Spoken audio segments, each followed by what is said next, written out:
Hello everyone, this is FilibusterFox along with FancyZergling, and we're going to try co-casting a League of Legends game. First, you're not going to actually see this one because it is a test, so this is only going to be for our eyes only, so there's very little point in doing it. Okay, on the count of three, I'm still moving, that's kind of weird, I'm running in the daisies now. Anyways, in the count of three, hit pause, 3, 2, 1, click. Alrighty, let's get this going. Alright, so I'm running off, passing the torches now. Let's pass torches. You just hit tower. Yeah. Okay. Well, I'm a little behind. Okay. You guys, but that works. Okay. So we've been pinged to go down to blue because we do have a jungler. We're going to protect blue in case it decides to get a little froggy and try to steal the blue or our jungler when we're going for it. So we're setting up in position. The four of us are pre-made.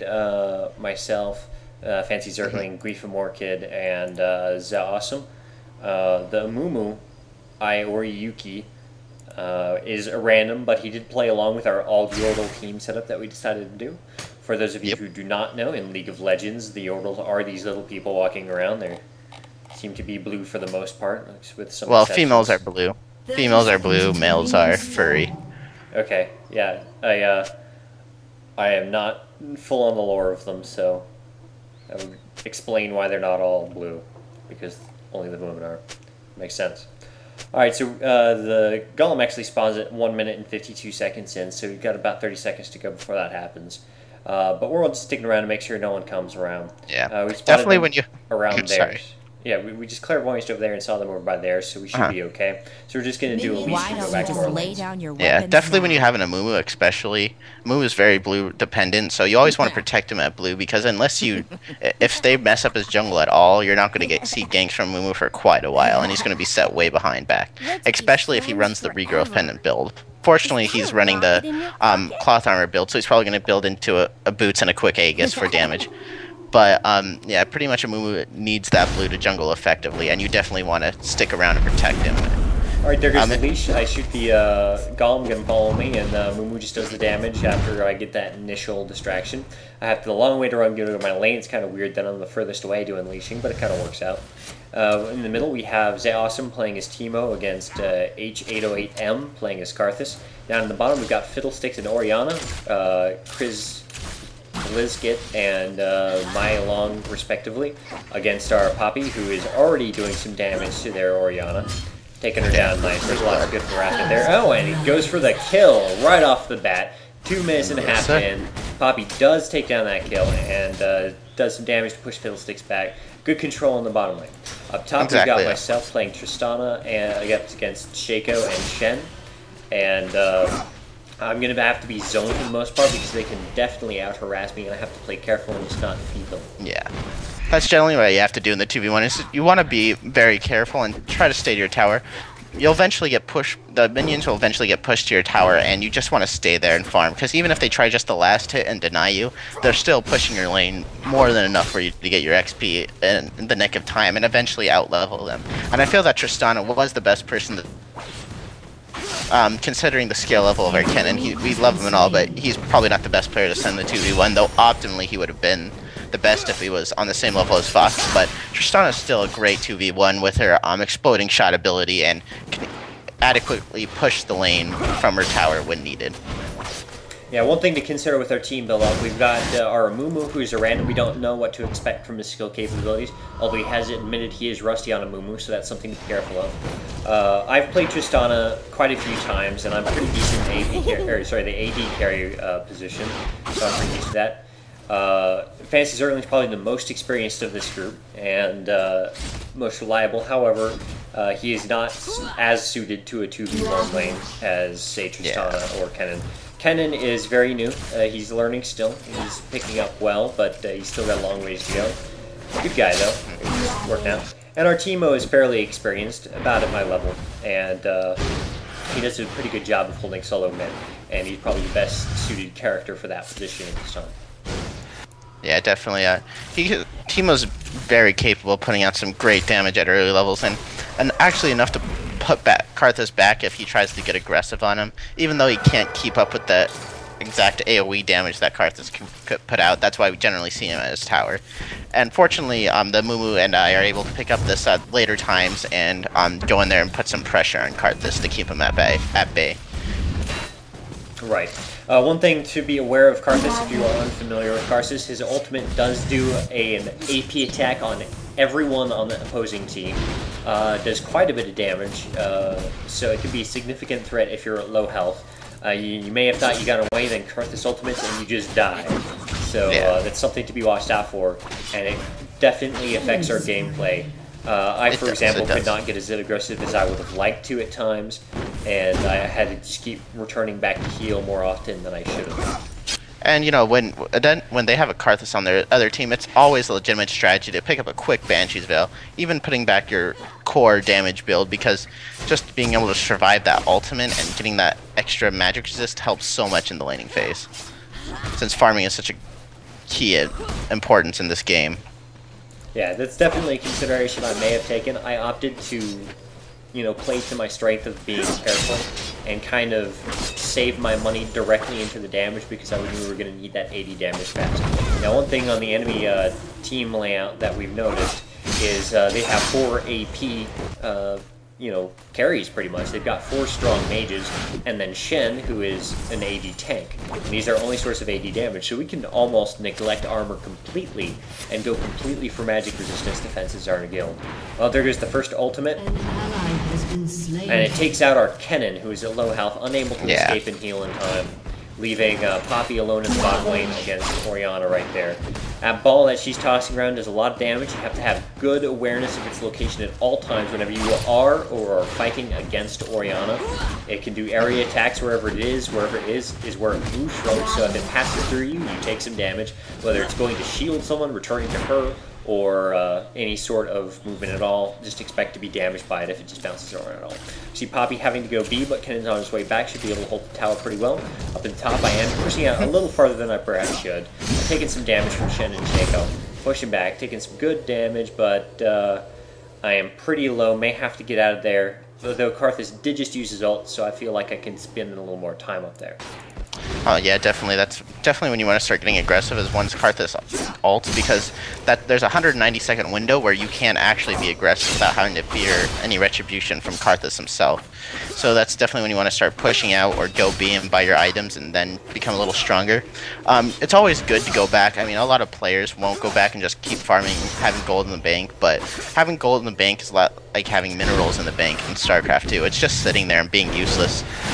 If you get first blood and such, you might as well not have gotten it if you're not going back and actually spending that gold, since gold is such a driving power and you need those items to actually get kills. Alright, down at the bottom we have Poppy and Kennen going in for a kill on Fiddlesticks. They take him down, press on Orianna, but she gets out of there in time. They went in the bush, got some good damage on him, and prevented from getting away. Fiddlesticks taking a lot of damage, and he's kind of feeding the bottom right now, which is ideal. Got Poppy moving up, and possibly a Amumu towards middle. Oh no, just going to ward and go back. My mistake. Thought they were going to go for a gank on Karthus. I get pushed back pretty far behind the tower. They're going to try and damage this tower some, see if they can push me out of the lane so they can finish it.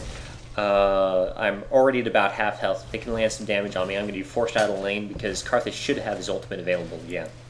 Yeah, it should be around that point. And actually, you see that me and Kennen are actually being pretty aggressive down here. We should actually be backing off since Karthus has been MIA for quite some time. And he could have easily came in and got a gank there, but fortunately for us, he didn't come in. Really what we should be worried about right now is just staying in our lane and trying to get some ganks off. Me and Amumu probably could have easily gotten top and ganked these two, but unfortunately we didn't. That's generally what you want to do. If you see the dual, if they don't have a jungler and they're dual laning top, you really want to get in there and gank them in order to help that solo lane out and get that XP and just keep them from pushing so hard on your solo. Another good bit of harass on that Fiddlesticks. He's taking some good damage. They might be able to get another kill if he gets out of position again, or if they just get super aggressive. Up in the top, I've noticed something I did not notice in the game, in that little bush just south of me in the right. Well, I can't ping on this, but if you're watching the video, you can see where my mouse is. But they've got a warden there because I've been noticing, or maybe one of Shaco's turrets, because Shen has been teleporting that position. Yeah. Alright, Teemo's got pretty aggressive on Karthus there. Got a little poison on him, but quite too much damage. Still a little bit of engagement going down at the bottom. For the most part, it's just mostly last hitting and pulling positions. Yeah, generally that's what your first 12 to 13 level should be, is just trying to farm as much as possible. Kills are nice, but farm is the only only effective way to get gold in this game, because farm will never betray you. Trying to get kills, there's always a good chance that you're going to get killed in return. As you can see here, me, Amumu, and Ken are actually moving up to take on this Karthus because Teemo's doing an excellent job of keeping him low. So we're just waiting, and we see Amumu flash in, use his ultimate, and we actually get the kill without me needing to come in here. So we back off, getting that kill pretty easily, and I believe we just go back to our lanes and continue farming. Okay. No real advantage being taken care of in the bottom by the opponent. They are going a little aggressive on the farm. Orianna throws her ball into the bush to make sure there's no gank incoming, but she's a little early. She walks out into the forest, may possibly get picked off here by Kennen and Poppy if they can catch up to her in time. No. See, I actually made a mistake there when I was playing. Even though I got feared, there's a couple seconds where I could have easily hit Fiddlesticks into the bush. I don't think I did, or into the wall. I don't think I did though, because Orianna must have been kind of low or something like that, but really I should have just instantly switched targets and got to that Fiddlesticks, because Fiddlesticks was generally the weak player in their team, and I feel if we constantly did that, we could have really taken advantage of it, as long as we just put pressure on that Fiddlesticks. Okay, while we were looking down there at the bottom, we just missed Shaco and Shen do a lot of damage to me. I got pushed back, started to retreat. Karthus used his ultimate to try to finish me off, and I got away with about 40 hit points, just barely surviving, make him go sad face in the chat, and I give him a smiley face in return to help him feel better, because he knows that Triss loves him for not killing him. Down at the bottom, we have some action going. Looks like I might be able to take down Kennen. Kennen is killed by the Ignite and some extra harassment by Orianna. Poppy's going to try and push to finish off that Fiddlesticks. And can he get it? No. Is it going to happen? Nope. Poppy goes down. Fiddlesticks gets away with his life. And unfortunately, that's a really bad thing there. Yeah, I wasn't able to damage the drain and Orianna auto attack. I feel like that if I would have backed off, I'd have been just fine. Eventually he probably would have crept out of the lane or just went back, and I could have taken Orianna or Fiddlesticks at a different time. I really need. One of my problems is I'm definitely aggressive in the lane, and I really need to learn how to play more defensively. I always say that. But playing defensively in the lane is probably one of the better things to do, just because this is your time not to really try to get kills, but just to try to farm up and make your character as strong as possible. Yeah, like in my situation up in the top right now, it's 12 minutes in. I don't have any scored kills, deaths, or assists. I've been farming at my creep count pretty decently for being a 2v1. I'm only being beaten by Amumu, who's our jungler, and their Karthus in the mid. And actually there's Shen as well, but they've had the advantage in the top there. But I've been playing very defensively and not racking up a death count as a result of it. Also haven't been racking up any kills, but I've been getting consistent money. FancyZergling pops in, he's running 4 hours prepared, does a lot of damage to that Shaco. Might be able to take him down as we're chasing down, doing some extra damage to Shen as you're running away. Does a little punch on Shen, but it looks like they're going to get down here, no problem, because we just don't have the quick damage to take them down. They're far enough and they can get to the tower to get away. Not a perfectly well executed gank, but it did do a little damage to push him out of the lane. Exactly. Unfortunately, that gank, I remember that gank actually being a little surprised at Fox, just because I didn't really ping or say anything check. You definitely need to at least ping so they know that something's going on, because especially in the 2v1, you're really focused on trying to get those last hits at the tower and just trying to pay attention to what both your enemies are doing, since you do have to play so defensively. Absolutely. When you're up in the 1v2, unless you've got really, really good situational awareness, you're watching below you, you're watching the bushes around you, you're keeping an eye on what those two people are doing, and you're trying to watch those health bars and the minions get their last hit. Just as you were saying, you've got a lot of focus on that, and you might not be watching other lanes for MIAs, you might not be watching to see someone come up to help you with a gank. A little notice to them, either ping, a little something said in chat or voice, and that gives them a good help. Oh, missed a kill there in the middle where everyone came up and ganked Karthus behind the tower. Looks like Poppy came in from the side through the jungle and landed a good hit there, if I'm not mistaken. Yeah, just came in there, did a quick heroic charge, and really at low levels heroic charge is more than enough damage to take care of squishies, so we easily secure that kill and are able to escape before Shen can taunt us in the tower. Right, so that... Go ahead. Not good. Okay, down at the bottom, just Orianna picking up some last hits, trying to farm up. Guifa is Kennen doing the same. Not a whole lot of action going there. None one trying to really harass the other at the moment. I'm doing a little harassment on Shaco, but he's got a health advantage to me. I'm going to have to pull back. Very low health. If Karthus were to use his ultimate, I would die were it available. Yet I still maintain. But one last hit on Shaco there. But have to get out and expect that tower to go down unless someone can get in their health.